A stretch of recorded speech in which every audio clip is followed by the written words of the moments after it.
Chimer is a distant planet. It is defined by waves of life brought from Earth and set free to evolve independently in this new context. The indigenous life of the planet, swarms of microbes called magic by the people who live there, are what harvest Earth organisms and make copies on Chimer. As the asteroid which concluded the Mesozoic never struck Chimer, dinosaurs remain the dominant terrestrial megafauna. The ancestors of Kaimerans, the peoples of the known world, have only been present since the late Pleistocene, having come from northern Africa around 250,000 years ago. They were members of our species, Homo sapiens.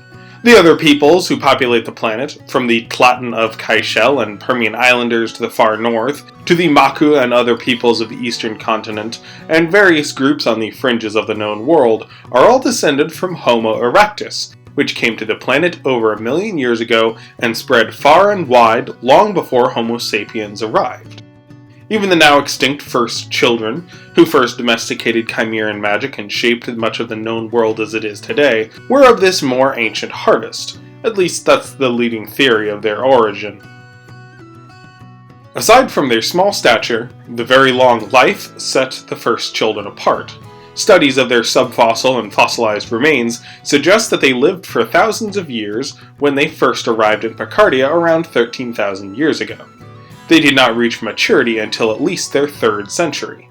The first children disappeared under mysterious circumstances around 10,000 years ago, and while some scholars think that their low population and slow growth may have contributed to this, most historians think this was the result of some great conflict, although there is minimal material evidence for a war on the scale it would require to annihilate an entire civilization that had outposts throughout the planet and in worlds beyond. Chimerans did not attain their long lives they enjoy today until long after the extinction of the first children, and it is not known how this came about. Their prolonged lives are not nearly as pronounced as those of the first children, but it still takes them over a century to be considered adults, and most live into their 6th or 7th century before their hereditary magic ages to the point that their bodies age quickly as well. This cycle compounds upon itself, and most Chimerans who die of old age can do so in a matter of just a few decades, going from what we might consider to be middle-aged to venerable in a comparative blink of an eye.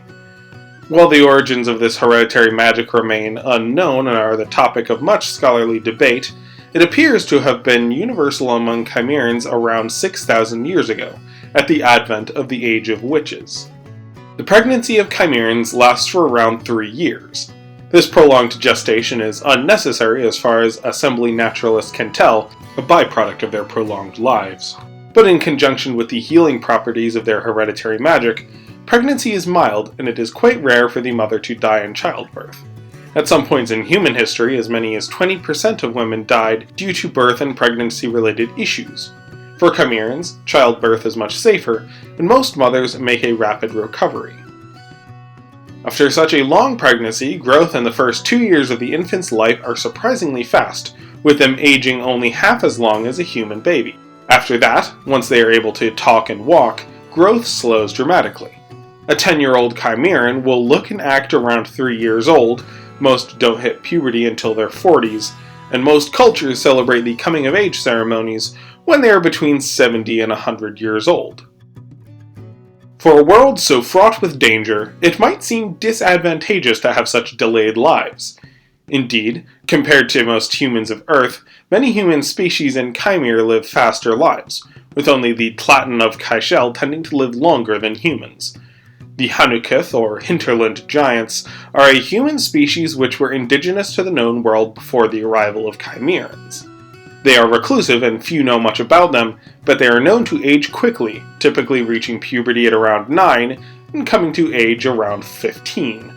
In the forests of Arvel and Nikar and out on the Hausi Prairie, there are many villages with both hinterland giants and Chimerans cohabitating. It is in these settlements that the contrast between Chimeran and Hanukith childhood is most commonly seen. In these settlements, age is not a significant mark of growth. A 40-year-old Chimeran may have 30 years of life experience on their Hanukith peer, but both act and think in similar ways, as their brains are at the same stage in development, as are their bodies and hormones, although Hanukith do grow a lot larger than Chimerans, and men can often reach 8 feet tall. In these mixed settlements, there is a much greater emphasis placed on stages of development than age, and children of both peoples are generally treated the same. In broad terms, and acknowledging plenty of overlap, Hanukith learn and excel in kinesthetic and logical fields, while Chimeran children tend to be more artistic and innovative. An Arvelith proverb states that a Hanukith child needs to learn the proper method only once to become a master, whereas a Chimeran child must try 100 different ways before they are convinced of its merits. Chimeran students often require lengthy explanations for all of the mechanics, while a Hanukith child, who has already catalogued the first and best way that they are taught, and move on to the next subject. Kaimerans may have invented the first bows, suspension bridges, and determined the most efficient alloys for a given task, but young Hanukith apprentices can mirror the craftsmanship of their instructors with such precision that it is often indistinguishable. The differences between how each of these two groups tend to learn is celebrated, as both ways of approaching survival tends to lead the overall success of these settlements. While unions between Hanukith and Kaimerans are almost never produce fertile children, so they will never fully integrate, it is still extremely common in these decentralized settlements of both continents and the highlands of Picardia to have families of both living in harmony, being stronger united. In the rare instances of successful unions between Chimerans and Hanukith, the children are rarely themselves fertile. However, these children are often elected into leadership positions as they represent the union of these people in a literal sense. With their lives closer in length to Chimerans, but not quite as long, they age at a distinct pace from both parents. As these communities already learn, teach, and categorize by growth stage and capability, not strict age, these mixed children don't have much trouble integrating. There have been a few points in history where modern humans have been introduced to Chimer. The Free States has the greatest number in modern times, as some assembly agents have accompanied by their children, and these children attend integrated schools in the portal city of Kabarahar. In these cases, the integration is far less harmonious than the ring towns of the hinterlands. These peoples of the Free States don't need humans for anything, and the few humans not affiliated with the assembly are part of the lowest enslaved caste, so many Free States children find it strange, to say the least, when they are joined by human classmates in Kabarahar, even if their parents are both co-workers for the assembly. The high percentage of these humans of the assembly being witches does tend to lend itself a degree of respect. Human witches don't have hereditary magic that preserves their bodies for the full potential of magic, so they are often faster in mastery and far more powerful than Chimeran witches, leading to a somewhat fearful reputation. These humans are treated better than their Chimeran peers than the enslaved peoples in the Free States beyond Kabarahar, but these interactions are notably lacking in the respect and appreciation seen by peoples of the hinterland ring towns. Classrooms are grouped by growth rather than age, but assembly humans still rarely develop friendships with Chimerans until adulthood. In these younger years, some Chimeran children might see humans as less than, or might even be jealous of how quickly humans grow and can participate in more mature conversations and practices than when the two were similar just a few years earlier. It can be difficult for children of both peoples to relate.